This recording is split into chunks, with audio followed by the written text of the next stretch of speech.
નમસ્કાર દર્શક મિત્રો, લોકમંચમાં આપનું સ્વાગત છે અને આપણે ચર્ચા કરી રહ્યા છીએ કે 21મી સદી એ ઇલેક્ટ્રોનિકની સદી એટલે કે ઇલેક્ટ્રોનિક યુગ કહેવાય છે અને એવામાં ઇલેક્ટ્રોનિક સાધનોથી આપણે ઘેરાયેલા છે.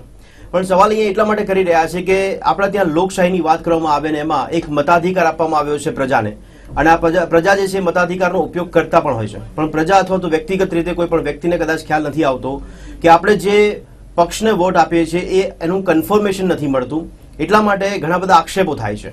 કારણ કે અત્યારે હાલની જ્યારે ઇલેક્ટ્રોનિક સિસ્ટમની વાત કરવામાં આવે તો ઈવીએમ મશીનનો ઉપયોગ કરવામાં આવે છે અને ઈવીએમ મશીનમાં છેડછાડ થઈ શકે છે એવા આરોપો ઘણીવાર લાગી ચૂક્યા છે. તેની પર પુસ્તક લખવામાં આવ્યું છે, તેની પર વરિષ્ઠ નેતાઓ દ્વારા આક્ષેપ કરવામાં આવ્યો છે. વરિષ્ઠ નેતાઓ દ્વારા કાયદાકીય પ્રક્રિયા પણ હાથ ધરવા માટેની પણ જોગવાઈ જોવા મળી છે. અને એના આગળ જતા આપણે એવી વાત કરીએ કે સૌથી પહેલા આપણે ત્યાં બેલેટ પેપરનો ઉપયોગ કરવામાં આવતો હતો, પરંતુ ત્યારબાદ હવે ઈવીએમનો ઉપયોગ કરવામાં આવે છે. અને ઈવીએમના ઉપયોગ બાદ પણ જ્યારે આટલા બધા આક્ષેપો થઈ રહ્યા હોય ત્યારે લોકોને એક કન્ફર્મેશન મળી શકે કે તેમણે કયા બટન દબાવ્યું અને કયા પક્ષને વોટ મળ્યો છે અને એમની તરત જ એ સમયે તેમને કન્ફર્મેશન મળી શકે. એટલા માટે હવે ઈવીએમ મશીનની સાથે એક પ્રિન્ટરની જેમ એક બીજું મશીન મૂકવામાં આવશે જેને VVPAT કહેવામાં આવે છે. અને એટલા માટે આપણે ચર્ચા અત્યારે કરી રહ્યા છે કે હવે એનો ઉપયોગ કરવો એ કેટલો જરૂરી છે. શા માટે ઈવીએમનો ઉપયોગ આપણે હજી પણ કરી રહ્યા છે? કારણ એટલા માટે કે જે ઇલેક્ટ્રોનિકની સદીમાં સૌથી આગળ હોય એવા દેશોની વાત કરીએ એ લોકો પણ આજની તારીખમાં બેલેટ પેપરનો ઉપયોગ કરી રહ્યા છે. તે લોકો ઇલેક્ટ્રોનિક મશીનનો ઉપયોગ નથી કરતા, પણ ભારત છોડતું નથી, ઈવીએમનો ઉપયોગ કરી રહ્યું છે. મારી સાથે ચર્ચામાં જોડાયા છે હરિભાઈ દેસાઈ કે જેઓ વરિષ્ઠ પત્રકાર અને રાજકીય વિશ્લેષક છે. સાથે સાથે જયવંતભાઈ પંડ્યા પણ ચર્ચામાં જોડાયા છે કે જેઓ પણ પત્રકાર અને રાજકીય વિશ્લેષક છે. આપ બંનેનું સ્વાગત છે સ્ટુડિયોમાં. નમસ્તે. જયવંતભાઈ, આપને સૌથી પહેલા પૂછીશ કે આપ પણ પોતાનું વ્યક્તિગત રીતે મંતવ્ય શું છે? બેલેટ પેપર હોવું જોઈએ કે પછી ઇલેક્ટ્રોનિક મશીનનો ઉપયોગ જ હોવો જોઈએ? શું કહેશો? બેલેટ પેપર એટલે 18મી સદીની વાત થઈ જી. કારણ કે આપણને ખબર છે કે અત્યારે બધું ટેકનોલોજીનો જમાનો છે જી. બેલેટ પેપરમાં કેટલી બધી વાર લાગતી હતી, કેટલા બધા એમાં ચેડાઓ થતા હતા અને આખા બૂથ કેપ્ચર થતા હતા અને એમાં જે થતું હતું ગડબડ એ બધી આપણને ખબર છે. જ્યારે બીજી તરફ તમે જુઓ કે ઈવીએમમાં કેટલા બધા કેસો કોર્ટમાં થઈ ચુક્યા છે અને એમાં પરિણામ નિષ્કર્ષ આવ્યું છે કે ઈવીએમમાં ચેડા થઈ શકે એમ નથી. આમ છતાં આપણે ત્યાં એક તમે જો કે આપણી વર્ષોથી આમાં રાજકીય વાત નથી, ટેકનોલોજીની સામે વિરોધ એક આપણી એક પેલી રહી છે. દાખલા કોમ્પ્યુટર આવ્યા તો આપણને એવું લાગતું હતું કે આ કેટલા બધા લોકોનું કામ ખાઈ જશે, પરંતુ આપણને ખબર છે કે એના કારણે કેટલું બધું કામ વધ્યું છે. એટલે શરૂઆત આ થઈ છે અને એમાં કોઈ ના પણ નથી, ક્યાંક વિરોધ હોવો જોઈએ. અને એના કારણે શું થતું હોય છે, ક્યાંક એ પેલું અગ્નિ પરીક્ષણ જેમ મજબૂત થઈને પણ બહાર આવતું હોય છે. ટેકનોલોજી પર ભરોસો કેટલો કરવો? કારણ કે કમ્પ્યુટર જાણકાર વ્યક્તિ બી કમ્પ્યુટર પર ભરોસો કરતો નથી, એ માનસિકતાથી કામ કરે છે. ના, એટલે અત્યારે આપણે આના માટે અનેક આ કઈ નવો આક્ષેપ નથી જી. અગાઉ ભાજપના લોકો જ આક્ષેપ કરી ચુક્યા છે, અડવાણીજી કરી ચુક્યા છે, સુબ્રમણ્યમ સ્વામી કરી ચુક્યા છે. આના સંદર્ભે દિલ્હી થી માંડીને મુંબઈ પછી ચેન્નઈમાં આ બધી જગ્યાએ કેસો થયેલા છે અને કેસોમાં એવું બહાર આવેલું છે કે આ છે ચેડા નથી થઈ શકે. આમ છતાં ચૂંટણી પંચે એવું કહ્યું છે કે ભાઈ તમે મને કરીને બતાવો તો અમે સુધારો કરશું. એને પડકાર ફેંક્યો છે, એ કરીને બતાવો. એટલે આ વસ્તુ છે. હવે અત્યાર સુધી જે આપણી પાસે તો વિજ્ઞાન એમ કે છે કે અત્યાર સુધી તમારી પાસે જે તથ્ય હોય એને માનો. અને આ તથ્ય એવું છે કે અત્યાર સુધી આપણે ચેડા નથી થઈ શકતા. આપણે શરૂઆતમાં 18મી સદીની વાત કરી તો આપણે એવું માનવું કે પશ્ચિમી દેશો અથવા તો જે અમેરિકા જેવા દેશો જે 18મી સદીમાં જીવે. એટલે એમાં એ વાત એવી છે કે આપણે છે ને બીજા દેશોનું ઉદાહરણ લઈને જ ચાલીએ છીએ. દરેક વસ્તુ છે એ બીજા દેશના સાપેક્ષમાં ન થઈ શકે. દરેક દેશની એક અલગ જોગ્રાફી હોય, દરેક દેશની એક અલગ ડેમોગ્રાફી હોય છે, દરેક દેશની એક અલગ માનસિકતા હોય છે અને કોઈ વસ્તુ આપણે ત્યાં સારી થતી હોય. હવે હું તમને કહું કે અમેરિકામાં એક એરિક વેઇનર કરીને ભાઈ છે, એને લેખ લખેલો છે અને એને કીધું છે કે ભારતમાંથી આપણે શીખવા જેવું છે. બરાબર છે. અને ઈવીએમ નો ઉપયોગ કરવા જેવો છે. ત્યાં પણ આ વસ્તુ હતી જ તે, પરંતુ અને બ્રિટનમાં પણ સુપ્રીમ કોર્ટે ના પાડી દીધી, ત્યાર પછી એનો અમલ બંધ કરવામાં આવ્યો. બ્રિટનમાં કોમન હાઉસના સ્પીકરે વાત કરેલી કે 2020ની જે ચૂંટણી થશે એ આપણે આ ઈવીએમ દ્વારા થવી જોઈએ. હવે આપણે જો આગળ વધવું હશે તો બીજા શું કરે છે એને અનુસરીને કરવા કરતા આપણે શું આગળ કરી શકીએ છીએ અને બીજા દેશો આપણું અનુકરણ કરે. કમ્પ્યુટરનો ઉપયોગ કરતા હોય, ઇલેક્ટ્રોનિક સાધનનો ઉપયોગ કરતા હોય, પણ આપણને કદાચ સાધનનો ઉપયોગ કરનાર અથવા તો એ ચલાવનાર વ્યક્તિ પરનો ભરોસો નથી રહ્યો. એવું લાગે છે આપને કદાચ આ જે તર્ક મૂકવામાં આવે? એટલે આમાં તર્ક ઘણા બધા એના સારા પાસા ખરાબ પાસા છે. જરૂરી નથી કે પશ્ચિમનો કે બીજા દેશોનો આપણે એનું અનુસરણ કરીએ છીએ કે નથી કરતા. પ્રશ્ન એ છે મૂળ કે આ ટેકનોલોજી સાથે ચેડા થઈ શકે છે કે નહીં. જી જી જી. It is a establish fact. હું જયવંતભાઈની સાથે અસમત છું કે આની સાથે ચેડા ન થઈ શકે. આની સાથે ચેડા થઈ શકે છે એ એસ્ટાબ્લિશ થઈ ચૂક્યો છે. એટલે અત્યારે એક પ્રચારનો જે માહોલ છે એ માહોલની અંદર એમ જણાવવામાં આવે છે કે આની સાથે ચેડા થઈ શકતા નથી.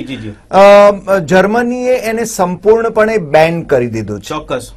જાપાન જે સૌથી વધારે પ્રોગ્રેસિવ છે ટેકનોલોજીની દ્રષ્ટિએ જે બનાવે છે આ બધું એને છે ને પોતે કે છે કે અમે કઈ મૂર્ખા છીએ. આ સુબ્રમણ્યમ સ્વામીના શબ્દો છે. આ સુબ્રમણ્યમ સ્વામી અંદર જે કંટ્રોલર આવે છે કંટ્રોલર જાપાનનું છે. હા, એટલે ટૂંકમાં કોઈ પણ ટેકનોલોજીની અંદર તમે ચેડા કરી શકો છો. બિલકુલ. પ્રશ્ન એ છે અત્યારે આપણે ત્યાં જે આખી જે ચર્ચા ઉભી થઈ છે એ ઉત્તર પ્રદેશ અથવા તો 5 રાજ્યોના પરિણામો પછી જ આમણે જે ફરિયાદો ચાલુ કરી છે એના સંદર્ભમાં છે. મને લાગે છે કે ભારતીય જનતા પાર્ટીના જે મિત્રો અત્યારે સત્તામાં બેઠા છે એ જ્યારે સત્તામાં આવવા માંડ્યા ત્યાર પછી એમણે ઈવીએમ નો વિરોધ બંધ કર્યો. ઓકે. એટલે પ્રશ્ન એ હતો કે જ્યાં સુધી એ સત્તામાં નહોતા અથવા સત્તામાં આવતા નહોતા અથવા પાછળ હતા અથવા ગુજરાતમાં સીમિત હતા ત્યાં સુધી જેને એ લોકો વિરોધ કરતા હતા. દાખલા તરીકે સુબ્રમણ્યમ સ્વામીનો ચુકાદો સુપ્રીમ કોર્ટનો બહુ સ્પષ્ટ છે. અને સુબ્રમણ્યમ સ્વામી ભાજપમાં નહોતા. સુબ્રમણ્યમ સ્વામી મૂળ જનસંઘના છે, માધવરાવ મૂળે નહીં. એ વખતે હોય કે ન હોય સુપ્રીમ કોર્ટનો જે ચુકાદો છે એ વસ્તુ જુદી છે. એટલે નહીં જયવંતભાઈ, પ્રશ્ન એ નથી. પ્રશ્ન એ છે કે સુબ્રમણ્યમ સ્વામીએ જયારે સુપ્રીમ કોર્ટમાં ગયા, જયારે નરસિંગા રાવે જયારે આ મુદ્દાઓ ઉપર આખું પુસ્તક લખ્યું, અડવાણીએ જયારે એનું ડેમોક્રેસી એટ રિસ્ક આ પુસ્તક લખ્યું અને અડવાણીએ જયારે એનું આમુખ લખ્યું અને એની અંદર અનેક ઉદાહરણો આપ્યા એમણે કે આની અંદર કઈ રીતે ચેડા થઈ શકે એવા છે. કમ્પ્યુટરના નિષ્ણાતોના એની અંદર મત આપ્યા છે. એટલે સુપ્રીમ કોર્ટે જે 2013 ની અંદર જે ચુકાદો આપ્યો છે એ ચુકાદાની અંદર બહુ સ્પષ્ટ છે કે ભાઈ તમે ઈવીએમ વાપરો પણ એની ચબરકી તમે કોને વોટ આપ્યો એની ચબરકી એમાંથી નીકળવી જોઈએ. કન્ટ્રીમાં આપ કહો છો એ પ્રમાણે તો ત્યાં સુપ્રીમ કોર્ટે ના પાડ્યા પછી ત્યાં બંધ કરવામાં આવ્યું. જર્મની છે, બંધ છે. સુબ્રમણ્યમ સ્વામી જો વ્યક્તિત્વ હોય એ જાગૃત કહેવાય કદાચ આપણે કહી શકીએ. સુપ્રીમ કોર્ટમાં આપણે અપીલ કરી હતી પણ એમાં ચુકાદામાં આપ કહો છો પ્રમાણે સુપ્રીમ કોર્ટ ના નથી પાડતું કે જે ઈવીએમ વાપરો પણ એનો ઓપ્શન શોધો કે લોકોને કન્ફર્મેશન મળી શકે. નહીં, સુપ્રીમ કોર્ટની અંદર હજુ સુધી એ બાબતમાં કોઈ ડાયરેક્ટિવ આવ્યો નથી. મારી દ્રષ્ટિએ જ્યાં સુધી સુપ્રીમ કોર્ટે ડાયરેક્ટિવ ન આપ્યો હોય ત્યાં સુધી four implementation of such a system VVPAT in a phased manner, the government of India is directed to provide required financial assistance for procurement of the units of VVPAT. તો 2010 થી VVPAT ની શરૂઆત થઈ છે. હા, આપણે ત્યાં એનો અમલ પણ થયો છે, એના નમૂના રૂપ થયા છે. 2014 થયો છે. 5 રાજ્યોમાં પણ ગોવા. અને મને લાગે છે હું એક બાબત બહુ સ્પષ્ટ કરું કે નરેન્દ્રભાઈએ હમણાં જે કેબિનેટમાં નિર્ણય લેવાયો કે આને ફાઇનાન્શિયલ જે એલોકેશન આપવું જોઈએ એ બહુ એ આવકાર્ય નિર્ણય છે ને હવે પછીની ચૂંટણીઓ એ આ રીતે થાય એ જરૂરી. ઈવીએમ આયા જયવંતભાઈ આપ કહો છો એ પ્રમાણે શક્યતા આપણે નકારી નથી શકતા કે એમાં છેડછાડ થઈ શકે છે. પહેલી બાબત ના, એટલે શક્યતા આમાં મને તો ક્યાંય લાગતી નથી ને એવું કઈ ખાસ ઉદાહરણ દેખાતું નથી. એટલે મને ખબર નથી કે તમે નિષ્ણાત છો આ બાબતમાં. બિલકુલ નહીં, આપને કદાચ એવી જાણકારી ના હોય ને આપની પાસે એવા કદાચ વિડીયોઝ બી ના મળ્યા હોય આપને કે જેમાં છેડછાડ થઈ શકે છે. હરિભાઈ પાસે એવા કદાચ દાખલા હોઈ શકે છે કે એમને જાણ છે કે ભાઈ આમાં છેડછાડ થઈ શકે છે. દાખલા તરીકે ટેકનોલોજીના જાણકાર યુવાનો પણ કહે છે કે ઈવીએમ માં છેડછાડ ના. એટલે આ જે એરિક વેઇનરે લખ્યું છે એને એવું લખ્યું છે કે આ જે ભારતમાં જે ઈવીએમ છે એને તમે રિટેલ ફ્રોડ કરી શકો. ઓકે. એટલે કોઈ એકાદું કરી શકાય પણ it can not be wholesale fraud. નહીં, હોલસેલ ના થાય તો એટલે હોલસેલ એટલે અને બીજું કે તમે આજે બીજું કે તમે આજે છે ને કોઈ પણ વસ્તુને છે ને તમને ખબર પડી જાય. દાખલા તરીકે હું તમને એક ઉદાહરણ આપું કે પંજાબમાં આપણને ખબર છે કે ભાઈ આ વખતે ભાજપ સરકાર અકાલી દળની સરકાર નહીં જ આવે, બરોબર? એ નક્કી જ હતું, આપણને પહેલેથી લગભગ ખબર હતી કોની આવશે એ પ્રશ્ન હતો. બિલકુલ બિલકુલ. તો એ જે આજે ઉત્તર પ્રદેશની વાત થઈ છે તો ઉત્તર પ્રદેશમાં પણ એક અનુમાન તો હતું જ કે ભાજપની સરકાર આવશે. એટલે આનો દોષ તમે ઈવીએમ ઉપર આપો એ વસ્તુ વસ્તુ જ આખી ખોટી છે. અને આની સામે કોંગ્રેસના જે બે મુખ્ય પ્રધાનો છે અમરિન્દરસિંહ અને સિદ્ધાર્થ વિરોધ કરેલો છે. નહીં, આપણે બહુ સ્પષ્ટ કહીએ છીએ કે આ ઇલેક્શનની અંદર જે પરિણામો આવ્યા એના પછી આક્ષેપો જે રીતે ચાલુ થયા એ યોગ્ય નથી. એ નહીં, એ મેં કહ્યું જ બહુ સ્પષ્ટપણે. પણ આ આક્ષેપો નહીં, આ આક્ષેપોનું મૂળ અથવા તો એનું જે ગોત્ર છે બીજેપી પોતે જ છે. ઓકે, બીજેપી એ પોતે સ્ટેનફર્ડ યુનિવર્સિટીના ડેવિડ ડીલ જે ત્યાંના પ્રોફેસર છે ને એક્સપર્ટ છે કમ્પ્યુટર્સના, એનો મત આ પુસ્તકની અંદર મૂકેલો છે. અને આ પુસ્તક જીવીએલ નરસિંગા રાવ જે અત્યારે ભારતીય જનતા પાર્ટીના પ્રવક્તા છે, સત્તામાં છે, તો આની પર જ્યારે વિરોધ કરતા હતા તો પછી આનું નિરાકરણ લાવી શકે. આમાં વીવીપીએટી ની જરૂર ક્યાં છે? એટલે એનું નિરાકરણ એ વીવીપેટ જ છે. એટલા માટે કે સુપ્રીમ કોર્ટનો આ 2013 નો જે ચુકાદો છે એ ચુકાદાનો કરવો જોઈએ. મને લાગે છે કે એમાં કશું ખોટું નથી. બીજું વસ્તુ એ છે કે સુપ્રીમ કોર્ટમાં અત્યારે કેસ ચાલે છે, માયાવતીએ દાખલ કરેલો છે, અને આનું હવે એ કાયદેસર કાર્યવાહી થશે ને જે કઈ એના નિરાકરણો આવશે તો લેટ ધેમ ડિસાઇડ. ઓકે, પણ એમની અત્યારે વીવીપીએટી નો ઉપયોગ કરવામાં આવશે, એમાં તો કોઈ ખામી કચાશ એમાં તો કોઈ છે જ નહીં. હરિભાઈ, આપને લાગે છે એમાં કોઈ ખામી કચાશ ન જોઈ શકીએ? નહીં, એટલે એટલા માટે કારણ કે એની અંદર તમને તત્કાળ તમે કોને વોટ આપ્યો એ તમને જાણવા મળે. વધારે સારું છે ને. એટલા માટે થાય છે કે વીવીપીએટી નો ઉપયોગ થતો હશે ત્યારે મતદાન મત આપશે ત્યાં એ ચબરખી બહાર આવશે, પણ એ લઈ જઈ શકશે નહીં. ના, લઈ નહીં જઈ શકે, ત્યાં જ રાખી મૂકવી પડશે. તો મતદાન ગુપ્ત મતદાન છે ને ભાઈ, એટલા માટે આખી ગુપ્ત મતદાન બહુ સારી બાબત છે. પણ એ સમય પછી આ ઇલેક્શન કમિશન પાસે રહેશે તો શું ત્યારે છેડછાડ થવાની શક્યતા ન કરી શકીશું આપણે? છેડછાડ તો થતી જ નથી, હજી સુધી એ પુરવાર નથી થયું ઓફિશિયલી. નહીં, ફરી એન્ટ્રી કરીને બીજી ચબરખી નીકળી શકે છે જયવંતભાઈ, ના નીકળી શકે એવું ક્યાં? અત્યારે મને બતાવો, આપણે અત્યાર સુધીની વાત છે. નહીં, હવે વીવીપીએટી ના પણ આ એક શંકાની વાત છે. હરિભાઈ, આપને શું લાગે છે? શંકાથી કોઈ વ્યક્તિ પર નથી, રાજા પોતે પણ પર નથી. ટેકનોલોજીમાં એવું કહી શકો આપણે મને લાગે છે જયારે કોઈ ફરિયાદ થતી હોય ત્યારે એ બંને પક્ષોને ચકાસવાની જરૂર છે. એ કામ તમારું નથી, એ કામ મારું નથી, એ નિષ્ણાતોનું છે. પણ ફરિયાદની રાહ કેમ જોવી પડે? સમજો, લોકશાહીની વાત કરતા હોય, આપણે ટેકનોલોજીની વાત કરતા હોય, આજે હરિભાઈએ કોઈ ડિવાઇસ લેવું હોય, કોઈ સાધન લેવું હોય તો હરિભાઈ એનો અભ્યાસ કરશે, એની સમીક્ષા કરશે, ત્યારબાદ એ વસ્તુનો ઉપયોગ કરતા થશે ને. અને એ તો મેં પહેલા કીધું કે વિરોધ કરવો એ તો સારી વાત છે. હું તો કહું છું કે એનાથી અગ્નિ પરીક્ષાની જેમ બહાર આવશે, આમાં કઈ કચાશ હશે તો એ સુધારાશે. એ તો મેં પહેલા કીધું કે પહેલા ભાજપ વાળા કરતા હતા, કારણ કે અને અત્યારે સત્તામાં છે એટલે કોંગ્રેસ વાળા કરે છે, અને માયાવતી કરે છે, અને કેજરીવાલ કરે છે. સત્તામાં આવે એ લોકો વિરોધ કરવાનું બંધ કરી દેશે. એ તો બહુ ચોખ્ખી વાત દેખાય છે ને. આમાં ફાયદાની વાત નથી. એનો અર્થ એ થયો કે કોંગ્રેસમાં તે અમરિન્દરસિંહ ને સિદ્ધારામૈયા છે તરફેણ કરે છે, એટલે એમને ફાયદો થયો હશે ને. કેજરીવાલે દિલ્હીમાં મળી જયારે 67 બેઠકો ત્યારે વિરોધ નતો કર્યો. બીજેપી આટલો બધો વિરોધ ભૂતકાળમાં કરી ચૂકી છે, તો અત્યારે સત્તામાં વિરોધ ના કરે તો કદાચ ફાયદો થતો હોય તો બી વિરોધ ના કરે. નહીં, મને લાગે છે ભદ્રેશભાઈ આમાં એવું છે કે આપણે આ કે તે એને બદલે જ્યારે ઇલેક્શન કમિશન જેવા કમિશનની પાસેથી અપેક્ષા કરીએ ત્યારે બધા જ પક્ષો સાથે મળીને આ બાબતમાં એમને વિશ્વાસમાં લઈને કોઈ એક નિર્ણય લેવામાં આવે અને એ નિષ્ણાતોને કન્સલ્ટ કરીને લેવામાં આવે. બરાબર છે. કારણ કે આમાં અત્યારે શું છે, બધા છૂટા નિવેદનો ફેંકે છે કે માયાવતીએ વિરોધ કર્યો એટલા માટે ભારતીય જનતા પાર્ટી વાળા કહેશે કે નહીં, આમ કેમ થાય, તમે એમ કે જીત્યા ત્યારે આમ હતું, તમે આમ હતું, વગેરે વગેરે. મને લાગે છે આ જીભા જોડી છે ને લોકોને મિસગાઈડ કરવા જેવી છે.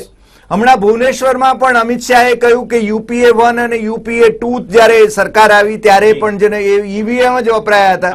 પ્રશ્ન એ છે કે આપણે આવા બાલિશ નિવેદનોમાં રાજકીય પક્ષોના નેતાઓ પડે એના કરતા ખરેખર ઈવીએમ ને ફૂલ પ્રૂફ કેમ બનાવી શકાય એની જવાબદારી વડાપ્રધાન નરેન્દ્ર મોદી થી માંડીને ગલીના કોઈ પણ રાજકીય કાર્યકર્તા સુધીની છે હું માનું છું. ને ઇલેક્શન કમિશને આ બાબતમાં બહુ સ્પષ્ટ ભૂમિકા લેવી જોઈએ, બધાને કોન્ફિડન્સમાં લઈને.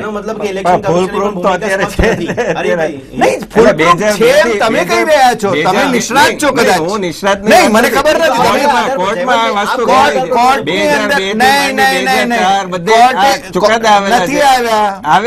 આની અંદર મારી પાસે આ ચુકાદો નથી.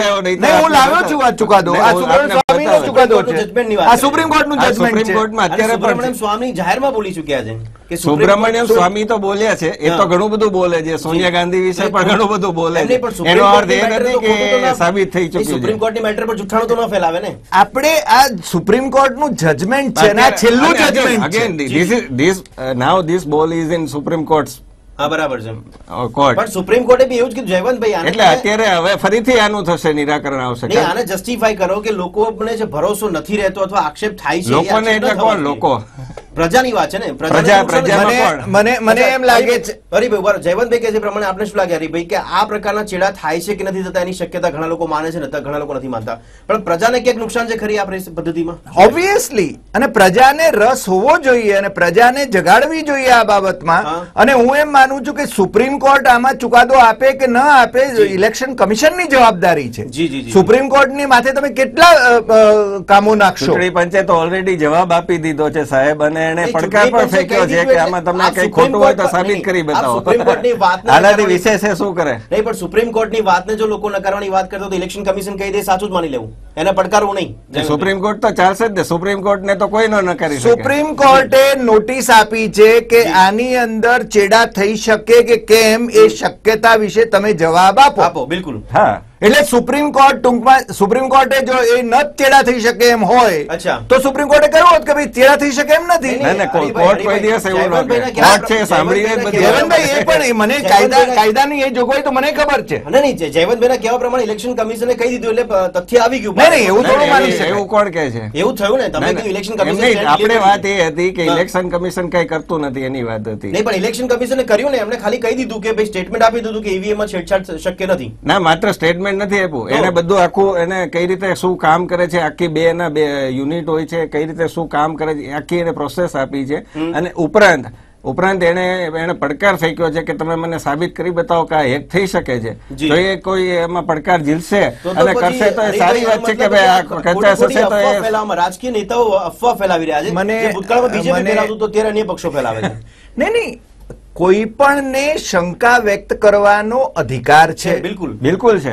કોર્ટની અંદર એ બાબત પડેલી છે, કોર્ટે નોટિસ આપી છે, સરકારની પણ જવાબદારી છે અને રાજકીય પક્ષોની પણ જવાબદારી છે. હું જે કહી રહ્યો છું એમાં બહુ સ્પષ્ટ કહી રહ્યો છું કે તમામ રાજકીય પક્ષોને વિશ્વાસમાં લઈને નિષ્ણાતોનો મત લઈને, કારણ કે નિષ્ણાતોનો મત એ ખૂબ જરૂરી છે.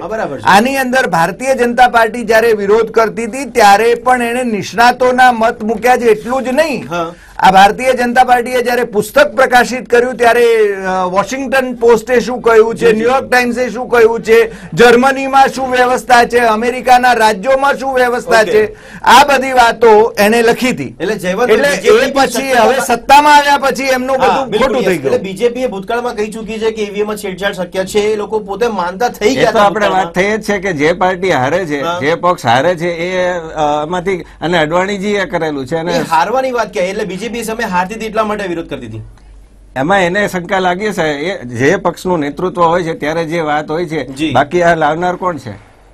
ઈવીએમ કોંગ્રેસ લાવી 1984. કોંગ્રેસ પરિવર્તન તો ની સાથે તમારે વિશ્વની અંદર ટેકનોલોજી સાથે તો જવું જ પડશે. ત્યારે સોશિયલિસ્ટ પાર્ટી કમ્પ્યુટરોનો એડવાન્સ આપણે એટલા આગળ હતા. નિષ્ણાંતોનું મત મેળવવામાં નહીં આવ્યા હોય ને, અભ્યાસ કરવામાં નહીં આવ્યું એનો મતલબ એવો થતો પછી એવું તો કોંગ્રેસ આક્ષેપ કરી રહી છે. નહીં, કોઈ પણ વ્યવસ્થાને તમે ફૂલપ્રૂફ બનાવી શકો. ધારો કે આપણે એક કોઈક વ્યવસ્થા મૂકી તો એ વ્યવસ્થાને કઈ રીતે ફૂલપ્રૂફ બનાવી શકાય? અત્યારે પ્રશ્ન, એટલે હું કહું છું કે આમાં પક્ષાપક્ષીનો પ્રશ્ન જ નથી. બિલકુલ. આની અંદર ટેકનોલોજીને વધારે ફૂલપ્રૂફ કઈ રીતે બનાવી શકાય? બીજા દેશો, હું જયવંતભાઈની એ વાત સાથે સમજુ, બીજા દેશો શું કરે છે નહીં, પણ આપણે શું કરવું છે અને આપણે ફૂલપ્રૂફ કઈ રીતે બનાવી શકીએ? માત્ર ભાજપ વાળા કહે છે કે આ ફૂલપ્રૂફ છે, ઇલેક્શન કમિશન કહે છે ફૂલપ્રૂફ છે, ઓપોઝિશન કહે છે કે ફૂલપ્રૂફ નથી, એટલે આપણે નહીં. પણ બધાને, આખા દેશની પ્રજાને એમાં વિશ્વાસ બેસે એ જરૂરી છે. એ વખતે ધારો કે ભારતીય જનતા પાર્ટી કેન્દ્રમાં હારી ગઈ લોકસભાની અંદર, પણ રાજ્યની અંદર, ગુજરાતની અંદર અને બીજા રાજ્યોની અંદર તો ભારતીય જનતા પાર્ટી જીતી જ હતી, એની સરકારો હતી. પણ હરીભાઈ, એનો મતલબ કે લોકોને કેટલો ભરોસો લાગે છે? પ્રજાની વાત કરવામાં આવે તો આપણે લાગે છે એ લોકો તો બહુ જ લાગણીશીલ બની અથવા તો વિશ્વાસ મૂકીને પોતાનો મતાધિકાર આપીને નીકળી જાય છે. પણ ત્યાર પછી શું થાય છે એ કદાચ આપને ખ્યાલ આવે છે કે પ્રજાને એની સમક્ષ જ કરવાનું ખબર નથી પડતી કે કેવી રીતે આનું અવલોકન કરવું જોઈએ. શું લાગે છે આપને? પ્રજાને પોતાનો વોટ ક્યાં જાય છે એ જાણવાનો અધિકાર છે. જી જી જી, આટલું તો હું કહી શકું. હું પ્રજા કઈ ભોળી છે એવું નથી. મને લાગે છે ઇમરજન્સી પછી પ્રજાએ જ આપણી લોકશાહી જીવતી રાખી છે. એટલે પ્રજાની ક્ષમતા તો બહુ જ છે. પણ એવા આક્ષેપ થયા કે ઈવીએમ માં જે ઇલેક્શન ગયા 5 રાજ્યોના, એમાં ઇલેક્શનમાં એવા પણ આક્ષેપ કરવામાં આવે કે પ્રજામાંથી બી ઘણા લોકો એવા બોલવાવાળા નીકળ્યા છે કે જે મીડિયા સમક્ષ આવીને એવું કહેતા હતા કે અમે જેમને વોટ આપ્યો તો અમારો વોટ એમની માટે ગયો જ નથી. એટલે આમાં કેટલાક કિસ્સાઓ એવા બન્યા કે ધારો કે વોટ 200 ના જ હોય અને 450 વોટ નીકળે. જી જી જી, આ કઈ રીતે બની શકે? અથવા તો ધારો કે આખું ગામ એ અમુક એક તરફી છે એવું એ લોકો સામૂહિક રીતે કહેતા હોય અને પછી જેને બધા વોટ છે ને એનાથી બીજી જ પાર્ટીમાં નીકળે. હું એમ નથી કહેતો કે આ પાર્ટી કે તે પાર્ટી, બરાબર છે, પણ એટલા માટે બધા જ પક્ષોનો સંયુક્ત એજન્ડા આ બાબતમાં ઘણી વખતે છે ને આપણે પક્ષાપક્ષીની ચૂંટાચૂંટમાં આખો મુખ્ય મુદ્દો મારી નાખીએ છીએ. હરિભાઈ, સવાલ એ થાય છે, જયવંતભાઈ આપણે એ પૂછવું છે કે આમાં છેડછાડ જો કદાચ થવાની શક્યતા આપણે માની લઈએ, શંકા સીવી શકાય છે, પણ એ છેડછાડ કરે કોણ, કયો વર્ગ કરે, કોની સાથે જોડાયેલો વર્ગ કરે? એટલે પ્રશ્ન એ જ છે, તમે જુઓ કે 2014 પછી આજે જેટલી પણ ચૂંટણી થઈ છે, પશ્ચિમ બંગાળમાં ભાજપ નથી જીત્યું તો ત્યાં ઈવીએમ માં હેક થયું હતું, બિહારમાં ભાજપ નથી જીત્યું તો ત્યાં ઈવીએમ હેક થયું હતું, દિલ્હીમાં ભાજપ નથી જીત્યું ત્યાં ઈવીએમ હેક થયું હતું, તમિલનાડુમાં ભાજપ નહોતો જીત્યો તો ત્યાં ઈવીએમ હેક થયું હતું. તો ભાઈ આપના કેવા આક્ષેપ જ ખોટા કહેવાય કે સત્તા એટલે તમે આજે એમાં હું નથી કહેતો, હું અત્યારની વિગતને ધ્યાનમાં રાખીને કહું છું કે ઈવીએમ છે એટલે પ્રશ્ન એ છે કે તમે ઈવીએમ ને અત્યારે ઠીક છે જયવંતભાઈ, વીવીપીએટી કેટલું ફૂલ પ્રૂફ આપણે માની શકીએ, શું કહેશો? અત્યારે એઝ ફાર નાવ અત્યાર સુધી એ એવું નથી બતાવતું કે એ ચેડા થઈ શકે એમ છે મારી દ્રષ્ટિએ. હરિભાઈ, આપનું શું મંતવ્ય છે? વીવીપીએટી એ ખરેખર ફૂલપ્રૂફ અને એક કન્ફર્મ હવે માધ્યમ માનવી લેવું ખરું જેમાં પ્રજાને પણ વિશ્વાસ બેસે? નહીં, પણ મધ્યપ્રદેશની જે ઘટના બની, જી જી જી, એ ઘટના ખૂબ ચોંકાવનારી છે. એના વિશેના ઓફિશિયલ રિપોર્ટ્સ ભલે ગમે તે આપવામાં આવ્યા હોય, કારણ કે જો એની અંદર આ ક્યાંથી આવ્યા, શું થયું, કોનું દબાવ્યું અને કોનું નીકળ્યું, આ છે ને મને લાગે છે કે મીડિયાની અંદર રેકોર્ડ થયેલું બહાર આવ્યું છે. એસપી ત્યાંના હતા, એ એસપી એ પોતે સ્ટેટમેન્ટ કર્યું, એની ટ્રાન્સફર કરી નાખવામાં આવી. એટલે આ બધી બાબતો છે ને એ શંકાના ઘેરામાં છે.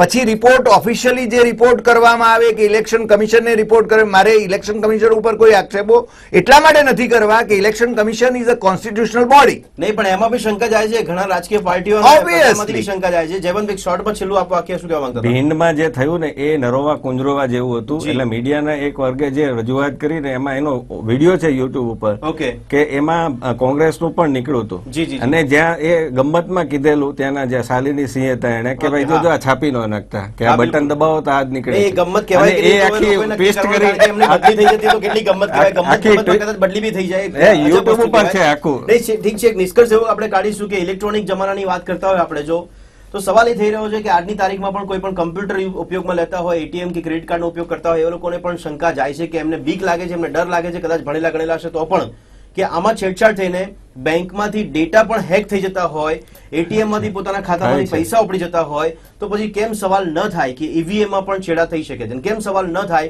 કે વીવીપીએટી એ ફૂલ પ્રૂફ છે જ? કદાચ કરવું જોઈએ કે શંકા હોવી જોઈએ, એના માટે શંકા થાય તો પછી કદાચ તપાસ કરવામાં આવે ને ત્યારબાદ કદાચ રિઝલ્ટ સામે આવી શકે, પણ હોવું જોઈએ. ખેર, હવે આગળના દિવસોમાં જોવા મળશે કે વીવીપીએટી થી આપણને પરિણામ કેવા મળી શકે છે. આ ચર્ચાને સમાપ્ત કરે છે. આ ચર્ચામાં બંને ભાગ લીધો તે બદલ આપનો આભાર. Thank you. ફરી મળીશું દર્શક મિત્રો લોકમંચમાં એક નવા વિષય સાથે. ત્યાં સુધી રજા આપશો. નમસ્કાર.